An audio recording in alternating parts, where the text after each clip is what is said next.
Good afternoon. Welcome. Okay, what am I going to tell you to do? If you've been here before, you should know the drill.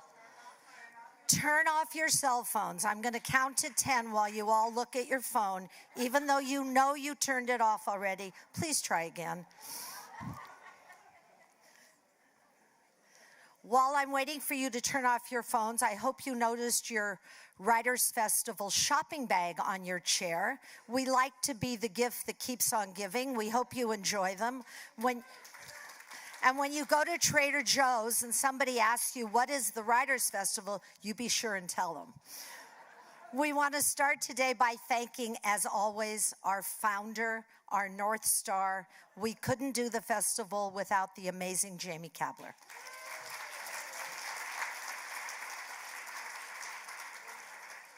We want to thank the City of Rancho Mirage, the City Council, all of the staff at the library. This is really a team effort. There's not one person that couldn't do it without the rest of the team.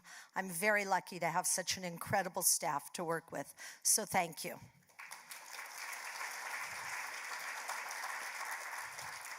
I also want to thank the underwriter of these Writer Series events. They're all give back free to our community, and they're underwritten by Jordan Schnitzer. We'd like to thank him very much. And to all our angels in the front couple of rows, we wouldn't have a festival without you, so thank you for your continued support. If you weren't one of the lucky first 200 to arrive, we do have more books for sale in the back. Follett Bookstore, and Dean is back there. So after the event, please go get a copy of the book. It's really worth it. There'll be a signing as always, so if you'd like your book signed, line up on this wall, and we'll get you through the line and over to meet Neil. Now, on April 11th, we were supposed to have Randy Taraborelli speaking on Jackie Kennedy. He won't be able to be with us. Instead, we're going to have Julia Whelan, who is the amazing audiobook narrator. She's narrated some of the biggest books of our time, including Educated by Tara Westover. She's an amazing girl, wrote 2 of her own books, and Doug Miller's going to be interviewing her. So come join us April 11th. April 25th, we have Valerie Bertinelli. Yeah, she wrote a new cookbook, and you'll all get a copy. So please come and be part of that event as well. So today's author, Neil King Jr., grew up in Colorado in a house where his backyard was the incredible Rocky Mountains. He studied philosophy at Columbia University, and for 20 years he was a reporter for the Wall Street Journal, where he traveled to more than 500 countries. He also served as the chief diplomatic reporter in Washington, D.C. American Ramble is his first book. Joining him is an avid reader, a fly fisherman, a Tai Chi Sifu on Saturday mornings at Sunnylands, and also my husband, Doug Miller. Welcome them, please. I'm not kissing you. I know I'm supposed to put this away, but first I have to take a photo, if that's okay. Oh, lights. Oh, well, I'm not going to make you jump up. So welcome to the desert. I know that you went to Joshua Tree, you did the Indian Canyons. We may have some time to talk about it. You're thinking about another book. You interviewed a couple of local people here in the desert, but welcome. Thank you. It's beyond a pleasure to be here. It's fantastic. So at lunch today with Jamie, he asked me, what I thought of the book, and I told him, well, I think I've done probably 20 or 30 interviews. Most of you have been here for those. And I told him that you're in for a treat because this is the best book that I have read.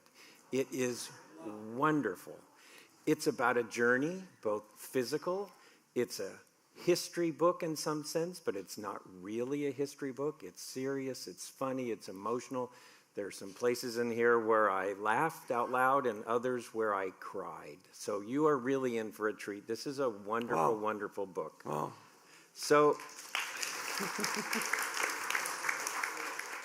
So I think I have to start with why. Why do a walk from Washington, D.C. to Manhattan in New York? So I have a house, an old house that's 9 blocks east of the U.S. Capitol. We moved there 25 years ago, shockingly. And one morning, it was probably 10 years ago or something like that, I just had this idea while walking to the metro. Well, what if I were just to walk to New York at one point? Kind of like, what would it be like to compete with the cars or the train or the airplane and just find your own way? And it was a ridiculous idea. And it just sort of festered in my mind for a long time until I started to really think about how did the old timers do it? How did George Washington do it to go to his inauguration? How did Ben Franklin, how did anybody at that time move around? And the more I looked at the routes, the stories, the richness of everything in between, the more I realized, okay, I've got to do this. I've got to find the time to do it. And I've got to go out and give it its due, because there was so much in between. It was never a physical feat, like, oh, aren't you going to be impressed? It was all about paying homage to the land in a lot of ways. And you literally just took a backpack, right? Very small backpack, yeah. So, again, he had me from the first paragraph, but on page 8, he talked about that as part of what he took was a collapsible fly rod. That was it for me. I knew I was going to love the book and love you. So we're going to do something different. We're going to do pictures because I think the pictures add to what he describes. And I'm also going to have him read some of the passages because they are poetic and they are wonderful and inspirational. So tell us about the route that you took. So how did you develop that and what was the route? Well, I had thought about, I don't know, I'm sure a lot of people in the room know this corridor, know the East Coast quite well. I had thought about all kinds of different routes, including one that would have taken me up the Jersey Shore until I realized it would be Atlantic on my right and, Jersey Shore on my left, and that would be kind of limiting after a while. I kind of realized as I started to mull it that I had to go through a section of the Mason-Dixon line between Pennsylvania and Maryland that would be important and kind of rich in the history of what that line means. And the more I then looked at it, I knew I had to go to Lancaster County because, this is a county that's famous for what I kind of like to call the longest social experiment in American society outside of the Indian pueblos in Arizona or in New Mexico, And the Anabaptists, the Mennonites, and the Amish have been doing this thing they do there for, 300 years almost. And so there were and I was kind of drawn by the stories that I knew I could find there. So when I decided I've got to go to Valley Forge, I kind of finally said I can't skip Philadelphia. It was the stories kind of determined the route, basically. So I just want to read a quick passage. I could tell within blocks that my walk would bend time, that for the body in motion, time moves more slowly. The walk would make the present more expansive, but also open layers of the past to my inspection. What did you mean, bend time? A lot of the book is actually about time and how we spend time, and also how malleable time is. And in this case, with great degree of attentiveness and with great intention, I walked out my door. 26 days I took this walk. Those 26 days on the last day of my life will still probably stand out with a higher degree of vividness than the vast, vast majority of my time, because the Greeks knew, and they talked about how there were 2 forms of time. There's kind of the basic chronological clock time that is where time goes when we've wasted it or we don't know where it's gone. And then there's the kind of illuminated golden sections of our lives where things just stand out. And I think it's fair to say, because of the kind of frame of mind I'd gotten myself into in walking out my door, that the whole of that span was in that kind of bent time, kind of elongated time.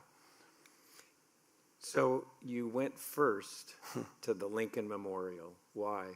I made the argument, and I could corroborate it right here by embarrassing someone to say, if there's anyone in this room who hasn't been up the steps of the Lincoln Memorial, please stand up.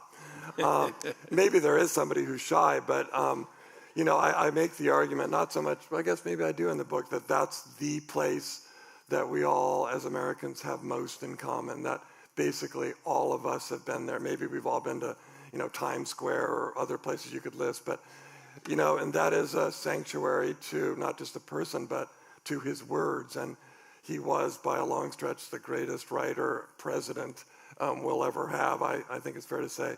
And the fact that some of the most extraordinary of his words are engraved on the wall, I had to sort of start there. So you're about a half a day into your walk, and This was the next day, actually. This is the second day? Oh, I'm sorry. I thought you were going on to the next slide. I'm sorry about that. Sorry. I thought I did. Let's see. There we go. Yeah. There we go. So you're about a half. This is, I think, the first day or the second day? It was the second day. Second day. Yeah. You're on what you called the road to Woodstock, and not that Woodstock. And you say this: coming back up to the road, I saw an older couple approaching, just out for a morning stroll, as jolly and unexpected as could be. It was like the past was walking towards me, so I just stood and waited for it to arrive. Tell us about these two people. I call this chapter the parables because there were several things that happened on that just being the second day out that had the quality of a New Testament parable. And I realized that the whole walk was going to be parable-like, and that, we have these parables because, Jesus or whomever is walking down the road and has a one-off experience with one person. We start to talk. Their names was the herders. And they said, where are you going? And I said, I'm on my way to New York City. While on the walk, I'm going to go to Lancaster. I'm going to go to Ephrata, which was a place outside of Lancaster. And they said, Ephrata? You're going to Ephrata? We used to live in Ephrata at the end of Crooked Lane. And we lived with this family called the Hoovers, and we haven't heard from them for years, and we don't know if they're well. And I said, well, I'll find out. I'll go to meet the Hoovers on Crooked Lane. And they were like, you will? And I said, yeah, of course I will. And so, as I said in the book, I left them as I had been a pilgrim already. I was on a pilgrimage. Now I was a messenger. It just sort of changed the whole complexion of the walk. So I wondered if you would read starting there and that. One bridge I couldn't cross led me to a bridge no car could cross. I found that fact and the whole of the past 10 minutes so marvelous that I laughed out loud. When I crossed that little bridge over Cattail Creek, I was amazed that by avoiding one bridge and taking another, I became a messenger of good tidings between plain folk who hadn't been in touch for years. If before I'd been a pilgrim, now I was a courier, a deliverer of good news. I returned to the main highway, a different person in the same shoes. So you talked about this one chapter called Parables, and you talk about your water bottle's empty. You meet someone and ask if they would allow you to fill your water bottle. You're abruptly told no, and then sternly told to leave. And then you meet Ted. Tell us about Ted. Yeah, so that was one of the other parables, was the parable of the empty water bottle, the guy outside of his mansion, essentially. And I said to him, do you have any idea where I could fill my water bottle? Which was sort of a loaded question. And he said, well, yeah, and he gave me elaborate directions for a convenience store that was like 2 miles behind where I had just come, about where I'd come from. And he launched into this sermon. By the way, in this case, I said, I'm going to turn on my phone to record what you're saying. And so this is him verbatim. Here's what you're doing. Here's how I see it. Ted said, looking at me as though he had a bead on my deepest intentions. You've been close to all that in Washington, the chaos at the Capitol, COVID, the whole police, Black Lives Matter thing. You've seen the shootings and beatings, the killing of George Floyd, the protests and violence that came after, all of that. We're all screaming. We're all reaching out. And your walk is to calm the storm, to center yourself to where you can be anchored in a frequency that will bring everybody into one harmonious vibration. And so he goes on to say, this is a holy walk, a walk of healing. And I said, wait, Ted, do I understand?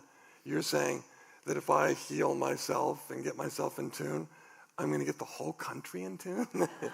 And he is like, yeah, that's what you're going to do. And I was like, that's some serious stuff, you know. People have said, if there was one person you could take the whole walk with, who would it be? And I think it might be Ted, because he was such a character and he had been through a lot of stuff. You know, mind you, I spent maybe 10 minutes talking to him, and that was the whole of it. So what do I know about Ted? Only the fragment of a time that I had spent with him along outside of his house. But he did fill up your water bottle. He did. By the way, just as an aside, I just have to note, I was walking on a long trail at Joshua Tree 2 days ago, and my water bottle, the top came off. I was holding the top. The water bottle falls. It's basically empties into the desert. I pull it up. There's like an inch of water left. And I was like, damn. And this woman who was way down the trail, she said, are you okay? What happened? I said, I lost all my water. And she said, my friend has water she can give you. And I was like, you're going to give me water in the desert? You know? Like, I was like, this is the most generous offering. And then I told her the story about the other guy, and she's like, whoa. So anyway.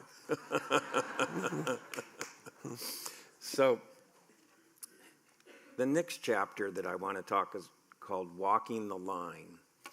And I want to describe what you say at the beginning of that chapter. On a brisk morning that chilled the fingers. And before I read it, what I've read and what you've heard him read is why this book is so fascinating. It's just poetic. It gives an insight into, I think, Neil, but also into us. It creates these emotions. That's why I said this is the best book, James. Moments where I'd spent a lot of time reading about Mason and Dixon and these two curious people and why they had been a team in the first place and why they went there to draw this line. And that's a long story that I won't tell. But so I was really fascinated by what I could find on this line when I got there. Of course, there being no real line. But so I got to this road that was the line, the Mason-Dixon line, was the border between Maryland and Pennsylvania, was the divide between the allegedly free and the enslaved part of the country. And I then looked down this gravel dirt road, and I saw this farmhouse. And I was like, wow, that's so amazing. So I sort of snuck around the back way, and I came up to it. And this is probably built in the 1820s, German farmhouse, built primarily with field stones as opposed to quarried stones, with such care. Nobody was living there. So I had this time to go into the barns and examine the hinges and really look at it up close. And what was so fascinating to me is that balcony, which was built with such elaborate engineering to have no support underneath it, et cetera, was right over the line itself. So part of where the tree is was the enslaved part of America. Where the house is was the free part, so to speak. And I was just fascinated by the idea of the man and his wife sitting out on their porch and looking into the enslaved part of America and sitting in the other part. And I don't know, it was just the whole thing felt like such a discovery. So there were a lot of those along the way. So not about the picture right now, but you're on this long walk. Did you ever get lost? Yeah, a couple of times, quite fortuitously. There was a great moment, actually it was just hours after that, where my phone, which are useful devices, right, had run out of batteries. I actually got caught in a brief snowstorm, which was glorious. And I was having these kind of moments of rapture and like pure crazy joy. which I describe in the book. And one of them was when the snow first came in. But because I needed to find my way, I met this really wild kind of John Brown style auctioneer who was inside this barn with all these tractors that he was going to auction off that weekend. And he was very sort of fundamentalist sort of person.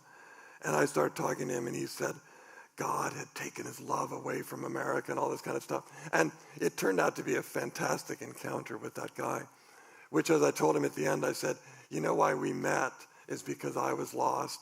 My battery had worn out. I needed to find somebody to give me directions. You were the person to give me directions. His politics were profoundly different than mine. And yet, my being in that barn with him, talking about tractors and all the rest of it, there was a lot that I really liked about him. And it became a kind of example of if you share a common ground with someone, even if you might not share the same beliefs, there's a link that defies the things that might otherwise divide you. Kind of an obvious thought, but an important one. So you have, I think, a fascination with water. Yes, and, I do. And with rivers. This is another book that's full of historical facts, full of geography facts. But I was intrigued because you loved the Susquehanna River. And I learned so much about it. 440 miles long, 27,000 square miles of tiny streams and creeks that drain from it. And the fifth oldest, over 300 in the world. Million years. It was actually a river that once flowed kind of down the middle of Pangaea, when there was once this big kind of mono-continent before it all broke apart. And the Appalachian Range was part of that, much higher at that time. So you didn't walk the entire way, right? So tell us about, I think this is... Paul Nevin, yeah. Paul Nevin. Yeah. So just to pause very briefly on the Susquehanna, one of the things I did when I walked out my door was I basically said to myself, I hereby grant myself the right to be astonished and amazed by things that are otherwise ordinary, which I think is an important thing for all of us to do all the time. And yes, the Susquehanna River, if you drive I-95, if you take the train, you go over it a million times. And you're like, oh, it's the Susquehanna. And yet, this is an extraordinary body of water with that kind of history that is worthy of stopping and paying homage to, which is sort of what I did. So this guy, Paul Nevin, I'd heard about through some people. That rock behind him is called Big Indian Rock. You could even go to the other one if you want. And now, any of you who live out here, there's a lot of indigenous art or remnants left behind from the people that were in that place prior to us all arriving.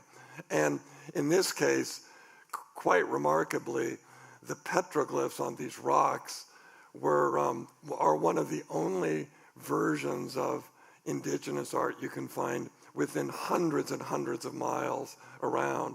And I know, for instance, at Joshua Tree, there's a place there with some petroglyphs that have some similarity, though some of them are actually painted. So in this case, he's using a wet sponge, and he's sort of wetting the area so that it gives the highlight. Thunderbirds, bears, all kinds of things. This was actually, Easter's coming up. It was Easter afternoon, and Paul took me out there, and this was a hugely important part of his life and was such an extraordinary afternoon for me. And when I went on, I would talk to people, I went out to see these petroglyphs, and they would say, what petroglyphs? And I'd be the ones that are 20 miles away over there. They might have heard about them, but they had never taken the time to go see them. And they're really worth it. So can I get you to read? Okay.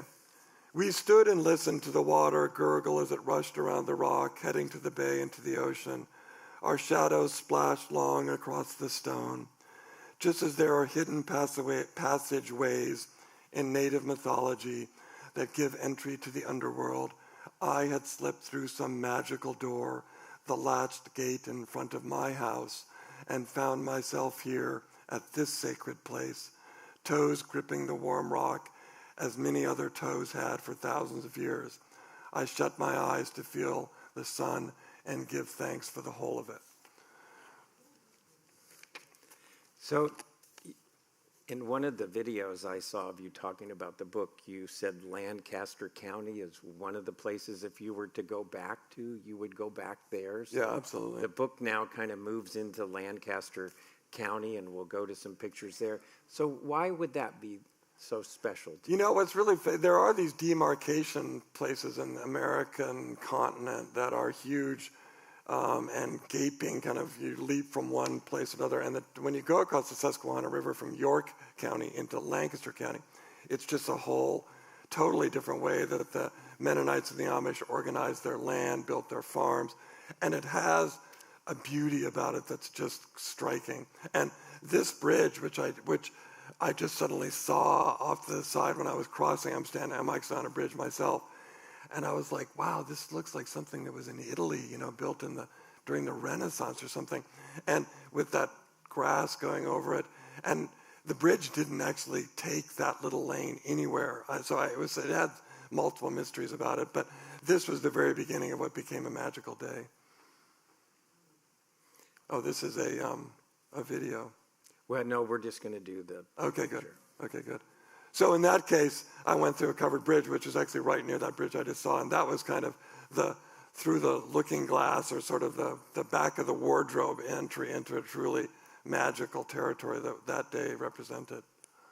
So the next chapter is called Renewing the Mind. It may not have been the actual next chapter, but you kind of described this as the heartbeat of the book, and I appreciate that because for me it was probably the most emotional aspect.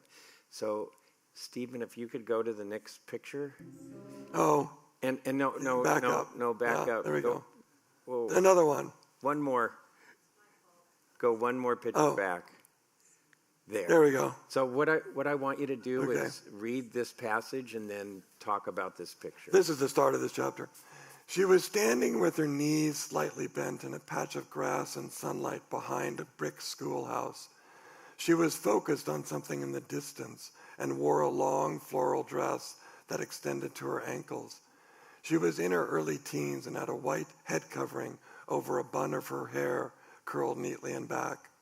I was walking up the road when I saw her, and then caught sight of a leather mitt on her left hand, and then heard the solid whack of a baseball bat.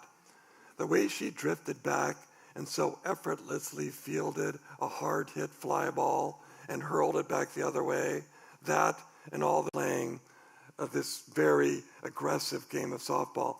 And at the end of their lunch, they all come across the field towards me. Neil Weaver, who's off to the left there, over here, off to the right, I guess.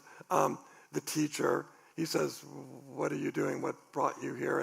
And you know, so much of the walk was about belonging and the idea of, do you just arrive in a place and do people act as if you belong there? Do they welcome you there?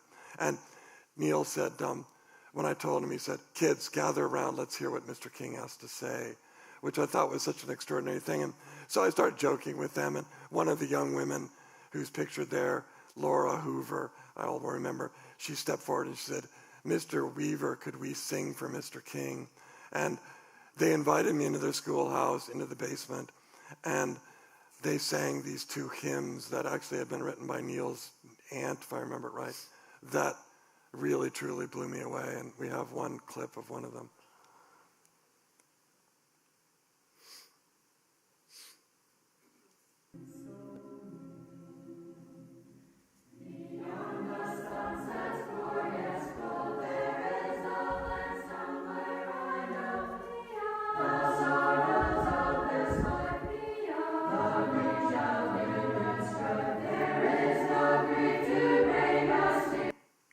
So what was keep going. Was so amazing. So these are 8th and 9th graders. It's opening day, which today is, of the baseball season. Beautiful day in spring. They had just been out playing softball. They're on the cusp of early adulthood. And I don't know if you heard what they were saying. It was beyond, basically, this is not a direct quote, but beyond this troubled veil we're in now, there is this other place that I long to be, essentially. And this song and the other song they sang were both about the afterlife. And I was so sort of astonished by that fact. But I was more than anything just completely blown away that they they immediately recognized that I was sort of there to give thanks to the people that I met along the way, and this was their way of returning that sentiment. And it was so sincere and so natural that anyway, it was quite an emotional moment. One of the things I'll just mention briefly, when I was leaving the school, I went down the hall to fill my water bottle, which was always an issue. And I was very attuned to what Neil was going to say when he went back into his classroom. So he walks into his classroom and he says, "Now, as you'll all remember, we were studying our grammar. So if you'd please turn to page 18, let's get started." And I was like, wow, there was none of, well, that was interesting, wasn't it? And I was told later, Neil told me they devoted an entire page to in their yearbook about me showing up at their school. But they were so focused and so disciplined in the way they go about what they do that is like, let's just get back to doing what we were doing, okay? It was really amazing. And tell us a little bit about what Neil told you about conformity and nonconformity, and then a quote that he gave. So I asked Neil, when the kids went up to the school, I said, tell me a little bit about the Mennonite faith. What is it about? And he said, well, it's mainly about two things. Non-resistance. We don't fight in wars. We don't have contested legal battles. We don't sue people. And nonconformity. And I was like, tell me about the nonconformity. It's a little hard to understand because obviously you almost have a dress code, right? And within their own culture, there's a lot of demand to conform. But what was fascinating to me is that they decide, which most of us in this room don't do, what they're going to take and not take that comes to them from the outside world. So none of us in this room probably ever said, you know what? I don't think I want Netflix to be a part of my life or whatever. We just sort of, it comes, we take it. And they don't do that. So, but when he was talking about the nonconformity thing, he quoted, just off the top of his head, a passage from St. Paul to the Romans. Be not conformed to this world, but be transformed by the renewing of your mind. And when he said that, and he kept talking, I was like, wait, Neil, what was that thing you just said a couple of minutes ago? And he said it again, and I was like, wow, that's kind of like it sort of crystallized the whole of the walk. The idea that you don't need to have the world tell you how to live or how to see it, but you can renew yourself and replenish your own mind if you go about it the right way, basically. And it was just there were so many moments throughout the whole thing that was just kind of like, wow, thank you for having given me that clarity. You know? So when you left on your walk or in your pre-planning, was your intent to write a book? You know, the idea at the outset was not a book at all. It was about the kind of craziness of doing it. But the more I immersed myself in it, the more it had to be a book. So by the time I walked out my door, I knew I was writing a book, absolutely. And did you write the book along the way or keep a journal? How did you record your experience? Quite amazingly, though I never listened to a podcast, I never listened to one moment of music, I never had one extraneous thing going in my ear off my phone. The device itself, of course, is a miraculous thing.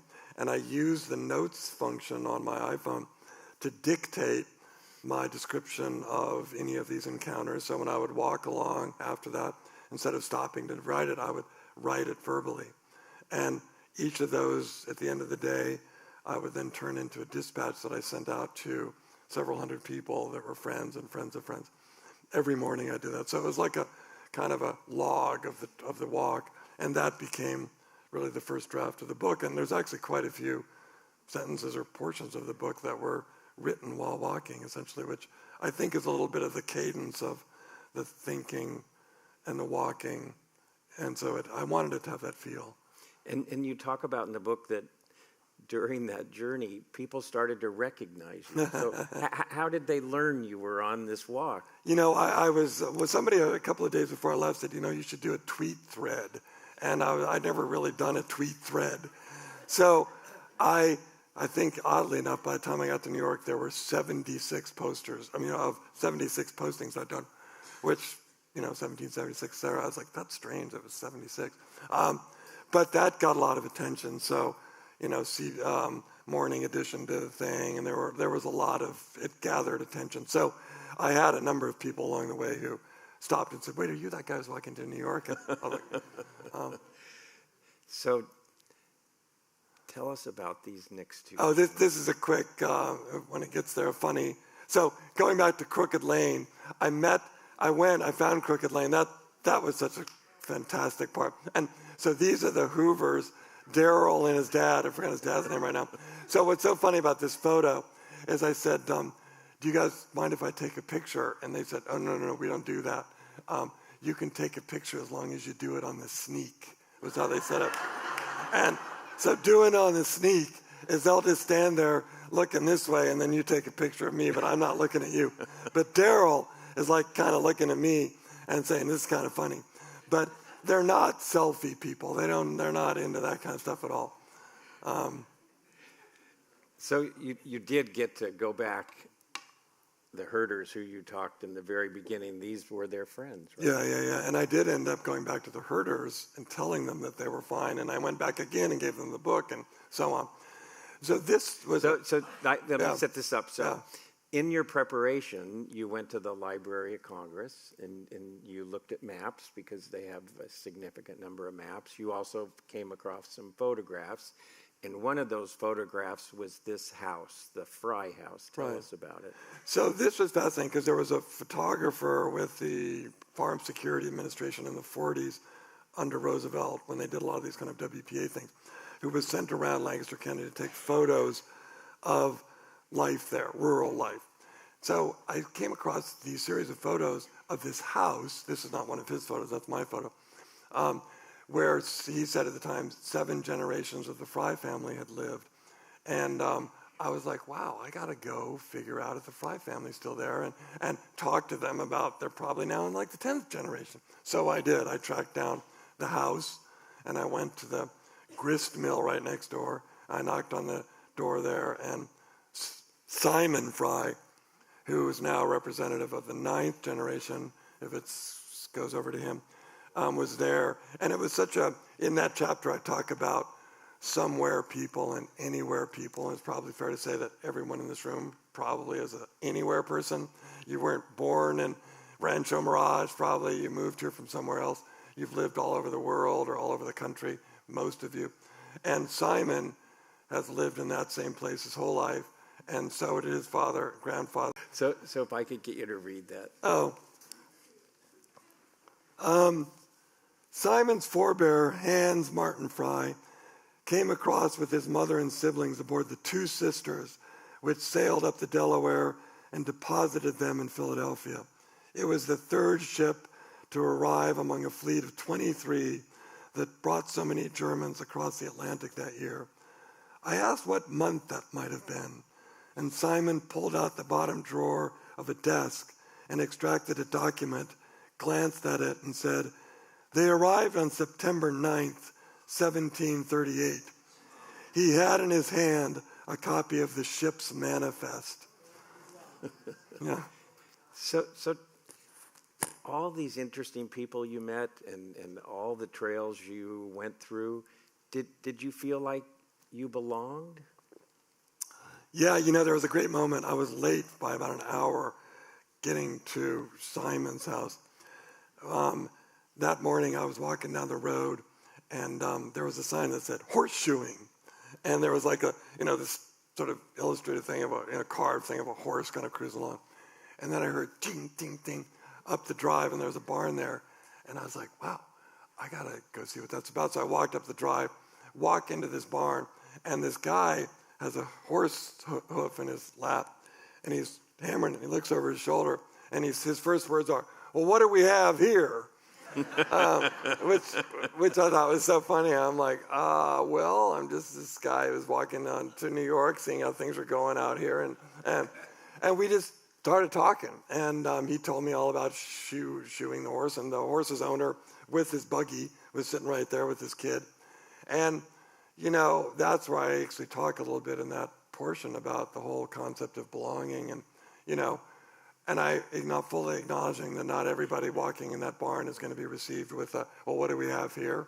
I happen to come off the way I do and be kind of good at mixing it up with people of different types. So, but in that moment and many, many other moments, I was given the sense of belonging there, even though I'm not a Mennonite.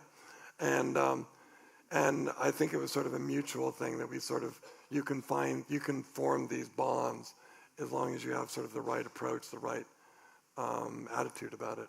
And was there a common question? You talked about Not one really. video, a common question they asked you about kind of where are you going, where are you off to? They would definitely, what's the purpose of it? I was basically like, I'm out to get a feel for what's going on in the country and the thinking of people I meet. And a lot of people, I would say, not facetiously at all, but, even if this whole walk had been just to meet you, I would have taken it. Because like Ted, I met so many people along the way that was like, you were my destination, So you have a chapter entitled One Winter Long Ago, which is kind of burned into our American history, something that we're all taught about Valley Forge and the difficult winter. And here you are now in the Delaware Canal.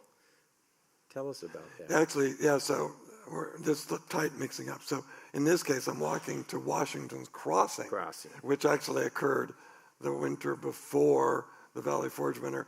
The Valley Forge, which was before Philadelphia, I'll just mention briefly. I went to Valley Forge, and I met this really great woman who had written a whole history book on the remembering of Valley Forge. And what I was there to write about wasn't really particularly that winter, when they didn't know anything about anything and the cause was in bad shape. They didn't even know that you shouldn't let your latrine run into your water source. Von Steuben, the famous German general who showed up to basically teach America how to do things like that, before the Civil War even ended. So we were into memorializing things already, but we weren't really into memorializing the Revolutionary War, which, well, I know you were talking about, Jamie, about devoting one of the writer series to, or maybe more to the sesquicentennial, whatever is coming up. That issue about when we decided to care about the founding years is really an interesting one, and a lot of people are looking into that now, the kind of national memory aspect to it. So I'm walking down the canal, in this case, to Washington's Crossing, and I meet this hilarious guy.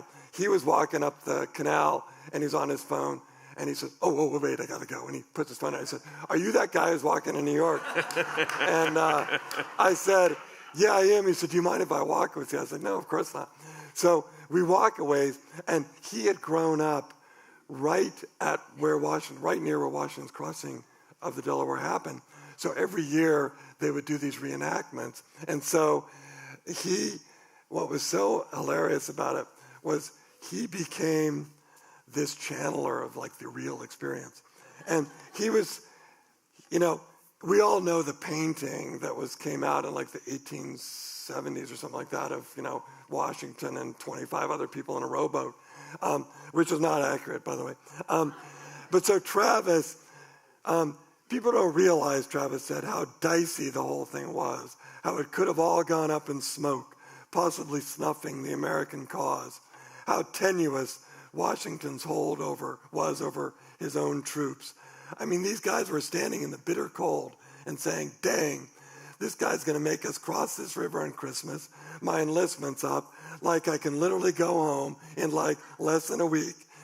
I get myself out of this bad situation and back of my family, and now I'm standing here, and I'm freezing, and I'm waiting for 3 hours as everyone else crosses, and I'm wondering, what is it all for? And this, again, was verbatim, and I was like, Travis, who sent you here for this, And that is such an accurate, I think, capturing of what those guys were thinking, what are we doing here? So I wanted to go, I'm going to go backwards. No, go backwards, Debbie. Oh. We're going forward. I know we are, so let's see if we can't get backwards. Sorry. That, by the way, is the boats that he really crossed in. And that's crossing. This is you. Yeah. That was crossing right where Washington. See, I'm not standing up. I don't have a flag. I don't have a sword. And I did think it was interesting the pictures of the boats. Yeah, those are Durham boats, and there was that kind of boat that Washington actually crossed in, very large. Those they used to bring everything down the Delaware, coal, and all kinds of stuff. Those were the workhorses of the Delaware River and the canal later. So there was something funny in some of the pictures you took and Oh, yeah. some of the people you met. And I don't know why. There we go. So when I set out, one of the things I put a lot of thought into was kind of the concept that when when a knight goes out on a long trip, with his armor and his horse and the whole thing, he's going to encounter a dragon. And so in my case, the thing I was going to encounter was the Jersey Turnpike. And I was a walker, and the antithesis to the walker was the 12-lane Jersey Turnpike where everybody drives and forgets everything the minute they pass it. And so I said, okay, how am I going to encounter the Jersey Turnpike? So I put all this thought into, I found the town of Cranberry, exit 8A off the Jersey Turnpike. That's this perfectly preserved 19th century town. And it has this little lake right there. And this funny guy, so I reached out to this historical society and I said, I want to meet with some of you guys this morning. I'm there and talk about the history of Cranberry. And so we met. And then while I'm there, I'm telling them, I said, I have this perfect plan. When I leave here, I'm going to walk up the Cranberry Brook, and then I'm going to go between the warehouses, the Amazon warehouse, the Wayfair warehouse, all the warehouses there. And then I'm going to go underneath the Jersey Turnpike. And this woman who was well into her 80s, that guy's mom said, no, you're not. That's not going to work. You can't do that. It's all bog and bayou and wet, and you're not going to be able to do it. But Tim, my son, can get you. He has a plan. Or I can get him to make you a plan. So Tim shows up dressed up in that crazy outfit because it was like picture day at school. He was an elementary school teacher. And he said, where you're, I believe, where did we go, Debbie? There. To where, I think this is the Hudson, right? No, this is the Arthur Kill that separates Perth Amboy from Staten Island, the nation for their rare, just the guy. So they call this guy Stu Conway, who I saw last Friday, amazingly. I've made friends with like 30 people on 1 month's walk. And this guy comes the next morning and he takes me across. And I first said to him, Stu, all you got to do is take me across. It'll be like Omaha Beach, like a landing. I'll just jump out of the boat. You'll just get me near. And he's like, no, Neil, I'm not doing that. But when I said, Stu, where'd you come in from for this? He said, I had to drive about an hour and a half. I was like, you drove an hour and a half to take me across? And he said, yeah, what else was I going to do? So you have a chapter called Rapture on the Bayonne Bridge. And tell us about this picture and your experience. Yeah, so, this was an amazing moment. I'd stayed the night in Staten Island in the top end of the island. And then I was going to go across the Bayonne Bridge so that I could go up to Jersey City, and that's the way I was going to go into the city because that's the way that all the travelers did in the old days. If you know that area, the meadowlands and all that is just swamp. There's no way you could get through there in those days, so this is the way they would go. And so I'm walking up the bridge, but I was kind of thinking about stuff. I had my head down, and then when I just moved my head up, I saw that view of Manhattan, and I was like quite literally blown away, and I had a rapture. And people who know Bayonne laugh when I say rapture on the Bayonne Bridge. So I wrote, there's a big thing I wrote. My delight sprang in part from the satisfaction of nearing the end of a long pilgrimage. It may have been tinged even by some fleck of regret that it was nearly over.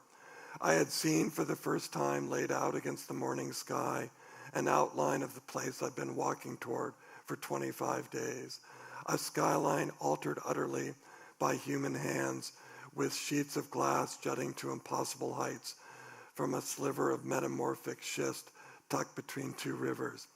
This weird rapture, though, went beyond mere gratification. I had seen this skyline before. 1,000 times over the years, I had caught sight of it from all directions as a cab driver and a common traveler. But on this morning, The sight of it physically astonished and stunned me. The days and all those steps had pried open a part of the human spirit that magnifies the potency of otherwise simple things and grants the commonplace a touch of the divine.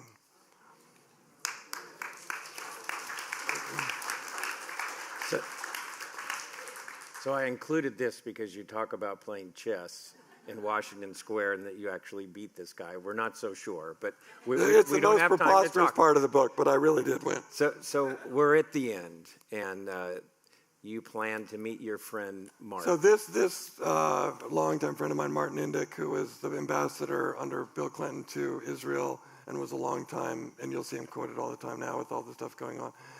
Martin and I had gone through the exact same cancer journey, like it was precisely parallel to one another, including we both had relapses at the same time. So Martin said, when you get to Manhattan, I will lead you to the end of your trip. So we met at the Atlas statue at Rockefeller Center, and he walked me forward, so he was on his way. He said, I'm going to take you to a place that was of great significance to him, which was the Bethesda fountain, if any of you know Central Park, where you walk the plaza, you go through the arcade. By the way, I think Central Park is like, one of the most sacred places in America. And this arcade, Olmsted and Vaux design, the whole thing is gorgeous. All these people were out. We thought COVID was over. It wasn't. Everybody was celebrating. And so he got me to the fountain, which is just there.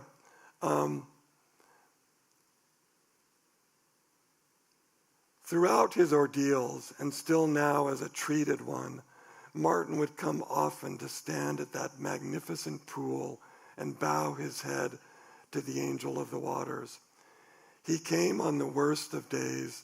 By the way, the angel of the waters is a statue that's at the Bethesda fountain, which is in honor of the bringing of water to the island of Manhattan, which, as a water person, I think is such a beautiful thing.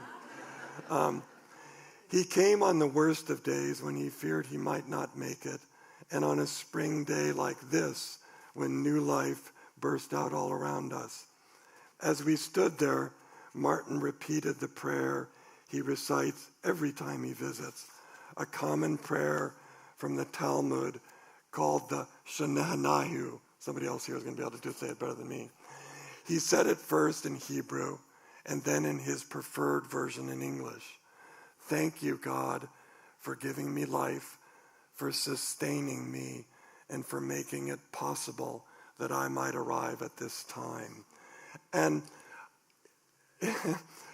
that, that to me is sort of the prayer of all prayers. Thank you for giving me life, for sustaining me, and for making it possible that I might arrive at this time. Can I get you to read this last quote, and then we'll end? Okay. By the way, whenever I read that, it is, thank you for letting me arrive at this time. I think you can say that multiple times a day. Friends asked what I had learned. This is the post-amble, when I had gotten back home. Friends asked what I had learned, and I tried to explain. If you go out your front door with an eye for all that baffles, amazes, enchants, and keep at it day after day, giving into the landscape and letting the rhythm of your steps guide you, it's astonishing what can ensue.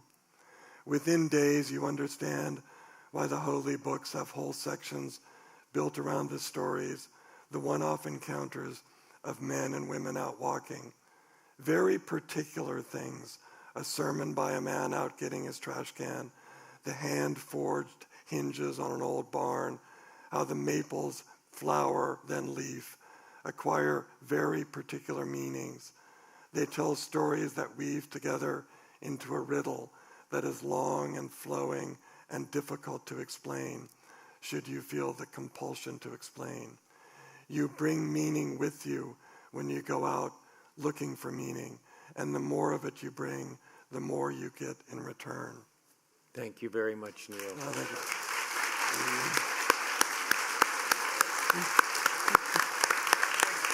you. Thank you. Thanks. Thank you. It's fantastic. Thank you.